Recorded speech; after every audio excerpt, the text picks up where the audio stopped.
স্বাগত ডিবিসি সংবাদে। আপনাদের সাথে আছি আমি আফরিন আনোয়ার। এবারে জানাবো খবরের বিস্তারিত। ব্যাংক খাতকে আন্তর্জাতিক মানে নিয়ে যেতে যা প্রয়োজন তাই করা হবে বলে জানিয়েছেন বাংলাদেশ ব্যাংকের গভর্নর আহসান এইচ মনসুর। বাংলাদেশ ব্যাংকের প্রধান কার্যালয়ে সংবাদ সম্মেলনে সংযুক্ত আরব আমিরাত থেকে ভার্চুয়ালি যুক্ত হয়ে তিনি একথা বলেন। জানান, ডলারের দর বাজারের উপর ছেড়ে দেওয়া হয়েছে এবং জুনের মধ্যে আইএমএফ সহ কয়েকটি দাতা গোষ্ঠীর ঋণের কিস্তি আসবে।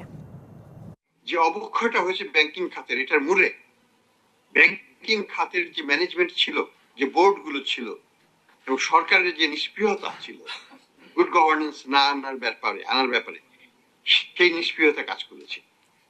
আমরা যখন 14টা বোর্ড চেঞ্জ করে দিলাম, সেখানে একটা গুণগত পরিবর্তন এসেছে। যতদিন পর্যন্ত না non performing loan fully provision হবে, একটা পয়সাও কেউ প্রফিট নিতে পারবে না।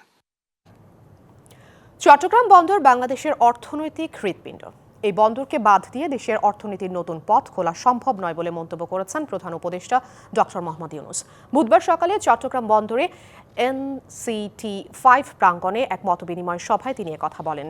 এর আগে সকাল 9:15টার দিকে শাহ আমানত আন্তর্জাতিক বিমানবন্দরে পৌঁছান প্রধান উপদেষ্টা। এ সময় প্রধান উপদেষ্টাকে স্বাগত জানান চট্টগ্রাম প্রশাসনের কর্মকর্তারা। বিমানবন্দর থেকে সরাসরি দেশের প্রধান সমুদ্র বন্দর পরিদর্শনে যান তিনি। সেখানে বন্দর এবং জাহাজ চলাচল খাতের ঊর্ধ্বতন কর্মকর্তা, বন্দর ব্যবহারকারী বিভিন্ন সংগঠনের প্রতিনিধি এবং বাণিজ্য সংস্থার নেতাদের সঙ্গে মত বিনিময় করেন প্রধান উপদেষ্টা। চট্টগ্রাম বন্দরটা হলো বাংলাদেশের অর্থনীতির হৃৎপিণ্ড, কারণ চট্টগ্রাম বন্দর হলো ভরসা। এটাকে বাদ দিয়ে বাংলাদেশের অর্থনীতি নতুন কোনো পাতায়, নতুন কোনো অধ্যায়ে প্রবেশ করার কোনো সুযোগ নেই। এই পথ খুলে দিলে বাংলাদেশের অর্থনীতির পথ খোলে। এই পথ না খুললে বাংলাদেশের অর্থনীতির যতই লাফালাফি ততই ঝাপাঝাপি করো, কিছু হবে না। চট্টগ্রাম শহরের জলাবদ্ধতা চলতি বছরের বর্ষা মৌসুমে আগের তুলনায় অর্ধেকে এবং ক্রমান্বয়ে শূন্যে নামিয়ে আনতে সংশ্লিষ্টদের নির্দেশনা দিয়েছেন প্রধান উপদেষ্টা ডক্টর মোহাম্মদ ইউনূস। সকালে চট্টগ্রামের সার্কিট হাউসে চট্টগ্রাম নগরীর জলাবদ্ধতা নিরসন এবং অক্সিজেন হাটহাজারী মহাসড়কের উন্নয়ন সংক্রান্ত মতবিনিময় সভায় এই নির্দেশ দেন তিনি। বলেন, এবছর যেহেতু বর্ষা মৌসুম এসে গেছে, তাই এবার সমস্যা পুরোপুরি সমাধান সম্ভব নয়।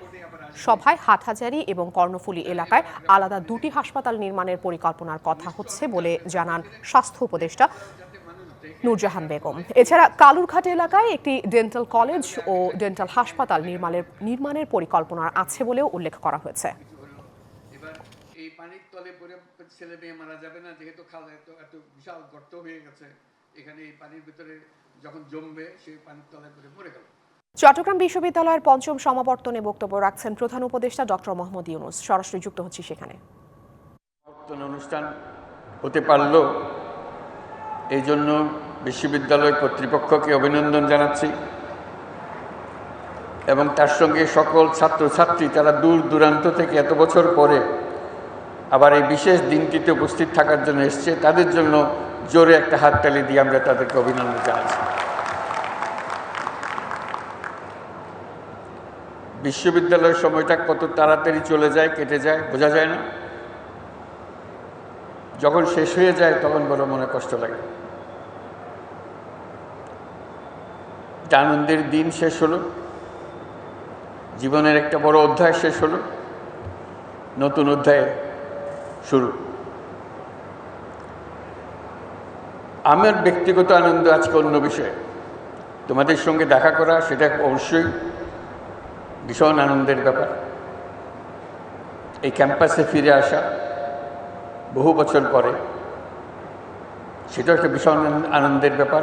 বিশ্ববিদ্যালয় অশেষ ধন্যবাদ আমাকে এই সুযোগটা দেওয়ার জন্য,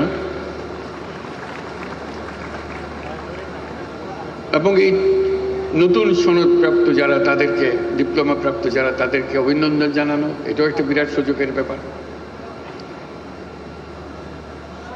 আমার জন্য। যেটা যে আমি এই বিশ্ববিদ্যালয়ে এসেছিলাম 72 সালে, তখন বিশ্ববিদ্যালয়ের সবে যাত্রা শুরু।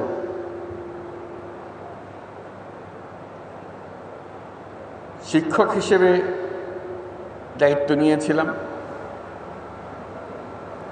কিন্তু তখন বুঝতে পারি নাই কি পরিবর্তন হতে যাচ্ছে আমার ভেতরে। অত্যন্ত উৎসাহ সহকারে শিক্ষকের দায়িত্ব পালন করছিলাম। এর মধ্যে ৭৪ সালে বিরাট দুর্ভিক্ষ এলো, সব কিছু ওলট পালট করে দিল। মনের মধ্যে বহু জিজ্ঞাসার সৃষ্টি হলো। মনে মনে ভাবলাম, সারা বাংলাদেশের দুর্ভিক্ষ ঠেকানোর ক্ষমতা আমার নাই, কিন্তু আমি চেষ্টা করতে পারি একটি ক্ষুদ্র অংশের, এই বাংলাদেশের একটা ক্ষুদ্র অংশের যদি আমি কয়েকটি পরিবারের দুর্ভিক্ষ ঠেকাতে পারি, সেটা আমার জন্য বড় তৃপ্তির বিষয় হবে যে আমি একটা কিছু করেছি। সেই কারণে নজর পড়ল পার্শ্ববর্তী গ্রাম জোবরা। কি করব জোবরাতে? সারা দেশের হাহাকার, জোবরাতে কেউ তখনও মারা যায়নি, কিন্তু অবস্থা কাহিল। মনের মধ্যে প্রশ্ন জাগলো যে বিরাট জমি পড়ে আছে সামনে চট্টগ্রাম বিশ্ববিদ্যালয় আর জোবরার মাঝামাঝি, এখানে তো অনেক ফসল হওয়ার কথা, তাতে তাদের সারা বছরের খাবার সংস্থান হওয়ার কথা। জগন্নাথ বিশ্ববিদ্যালয়ের শিক্ষার্থীদের ৩ দফা দাবি নিয়ে প্রধান উপদেষ্টার বাসভবন অভিমুখে মার্চ টু যমুনা কর্মসূচিতে বাধা দিয়েছে পুলিশ। পুরান ঢাকায় অবস্থিত বিশ্ববিদ্যালয়টির ক্যাম্পাস থেকে বেলা 11:30টার দিকে মিছিল হেয়ার রোডের দিকে এগোতে থাকে। দুপুর 1টার দিকে কাকরাইল মোড়ে পৌঁছালে পুলিশ বাধা দেয়। এ সময় শিক্ষার্থীদের সঙ্গে প্রথমে ধস্তাধস্তির ঘটনা ঘটে, লাঠিচার্জও করে পুলিশ। এক পর্যায়ে মিছিল ছত্রভঙ্গ করতে কাঁদানে গ্যাস ও সাউন্ড গ্রেনেড নিক্ষেপ করা হয়। এমন পরিস্থিতিতে ছত্রভঙ্গ হয়ে যায় মিছিলটি, আহত হন বেশ কয়েকজন।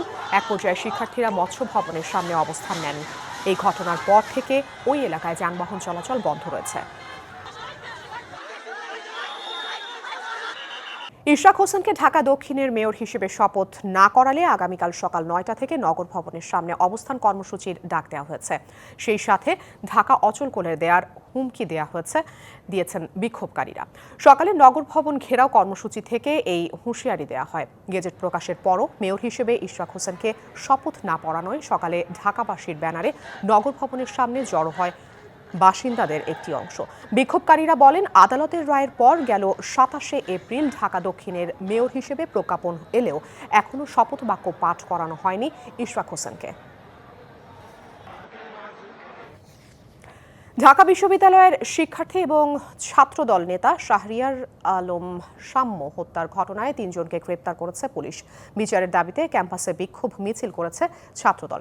উপাচার্য এবং প্রক্টরের পদত্যাগের দাবি তাদের। সংগঠনের সভাপতির হুঁশিয়ারি, আগামীতে আর যদি একজন নেতাকর্মীকেও হারাতে হয় তাহলে সারা দেশে আন্দোলনের ডাক দেবে ছাত্রদল। ঢাকা বিশ্ববিদ্যালয়ের শিক্ষা ও গবেষণা ইনস্টিটিউটের শিক্ষার্থী শাহরিয়ার আলম সাম্য হত্যায় জড়িতদের বিচার দাবিতে বুধবার সকাল থেকে ক্যাম্পাসে বিক্ষোভ করে ছাত্রদল। পরে মিছিল নিয়ে রাজু ভাস্কর্যের সামনে জড়ো হন সংগঠনের বিভিন্ন ইউনিটের নেতাকর্মীরা। উপাচার্য ও প্রক্টরেরও পদত্যাগের দাবি তাদের। হত্যাকারীদের গ্রেপ্তার এবং বিচার দাবি করছি এবং বিলম্বে ঢাকা বিশ্ববিদ্যালয়ের প্রশাসন সহ বিভিন্ন হলগুলোতে এখনো পর্যন্ত ছাত্রলীগের দোসররা এখনো পর্যন্ত হলে অবস্থান করছে। ছাত্রলীগের প্রতিটি দোসরদেরকে গ্রেপ্তার বিচারের দাবি করছি। আমরা আন্দোলনের মাধ্যমে আমরা আমাদের দাবি আদায় করব এবং এই সম্মানিত ভিসি স্যার প্রক্টর স্যারের পদত্যাগের যে দাবি উঠেছে ছাত্র সমাজের মাঝখান থেকে, সেটি অবশ্যই তারা সম্মান দেখিয়ে আশা করছি তারা পদত্যাগ করবেন। পরে ঢাকা বিশ্ববিদ্যালয়ের কেন্দ্রীয় মসজিদের সামনে জানাজা হয় শাহরিয়ার আলম সাম্যর। ছাত্রদলের নেতাকর্মী ছাড়াও এতে অংশ নেন সাম্যর সহপাঠীরা। এদিকে সাম্য হত্যার ঘটনায় নিহতের বড় ভাই শাহবাগ থানায় 10 থেকে 12 জনকে আসামি করে মামলা করেন। রাজধানীর শেরেবাংলা নগর থানা এলাকায় অভিযান চালিয়ে 3 জনকে গ্রেপ্তার করে পুলিশ। এরা হলেন তামিম হাওলাদার, সম্রাট মল্লিক ও পলাশ সরকার। শিক্ষার্থী সাম্যকে হত্যার প্রতিবাদে মঙ্গলবার মধ্যরাতেই উত্তাল হয়ে ওঠে ঢাকা বিশ্ববিদ্যালয় ক্যাম্পাস। উপাচার্যের বাসভবনের সামনে বিক্ষোভ করে ছাত্রদল। ঢাকা বিশ্ববিদ্যালয়ের স্যার এ.এফ রহমান হল শাখা ছাত্রদলের সাহিত্য ও প্রকাশনা সম্পাদক ছিলেন শাহরিয়ার আলম সাম্য। প্রিয়া কুন্ডু, ডিবিসি নিউজ ডেস্ক। জাতীয় রাজস্ব বোর্ড এনবিআরকে 2 ভাগ করার অর্থাদেশ বাতিলের দাবিতে এনবিআর সংস্থার ঐক্য পরিষদের ব্যানারে 3 দিনের কলম বিরতি পালন করেছেন সংস্থাটির কাস্টমস, ভ্যাট ও আয়কর শাখার কর্মকর্তা কর্মচারীরা। কর্মসূচির অংশ হিসেবে বুধবার সকাল থেকে সংস্থাটির কর্মকর্তা কর্মচারীরা অফিসে অবস্থান করলেও কার্যক্রম বন্ধ রাখা হয়েছে। দেশব্যাপী সকল কাস্টমস হাউস, শুল্ক স্টেশন এবং কর অঞ্চলে কর্মবিরতি চলছে। এতে বাজেট শাখা, আন্তর্জাতিক যাত্রী সেবা এবং রপ্তানি কার্যক্রম শাখা ব্যতীত এনবিআরের সকল শাখার কার্যক্রম বন্ধ রয়েছে। অনতিবিলম্বে এটি পুনর্বিবেচনা না করা হলে কঠোর কর্মসূচির হুঁশিয়ারি দিয়েছেন তারা। তাদের অভিযোগ, সংস্থার পরামর্শক কমিটির সুপারিশ আমলে না নিয়ে একটি পক্ষকে সুবিধা দিতে অর্থাদেশ রাতের আঁধারে জারি করা হয়েছে। এটি কার্যকর হলে রাজস্ব ব্যবস্থায় অভিজ্ঞ এবং দক্ষদের মূল্যায়ন হবে না বলেও অভিযোগ করেন তারা। স্কুলগামী শিশুদের জন্য বাংলাদেশ পিএলসি বাজারে নিয়ে এসেছে নিডো 5+। 12 মে এক অনুষ্ঠানে এর মোড়ক উন্মোচন করেন বাংলাদেশে নিযুক্ত সুইজারল্যান্ডের রাষ্ট্রদূত রেটো রেংলি। অনুষ্ঠানে জানানো হয়, নিডো 5+ একমাত্র সুইস ব্র্যান্ড যা শিশুদের বেড়ে ওঠার বছরগুলোতে জ্ঞানের বিকাশ, দৃষ্টি এবং শক্তির জন্য গুরুত্বপূর্ণ 20টি ভিটামিন ও খনিজ দিয়ে বিশেষভাবে তৈরি।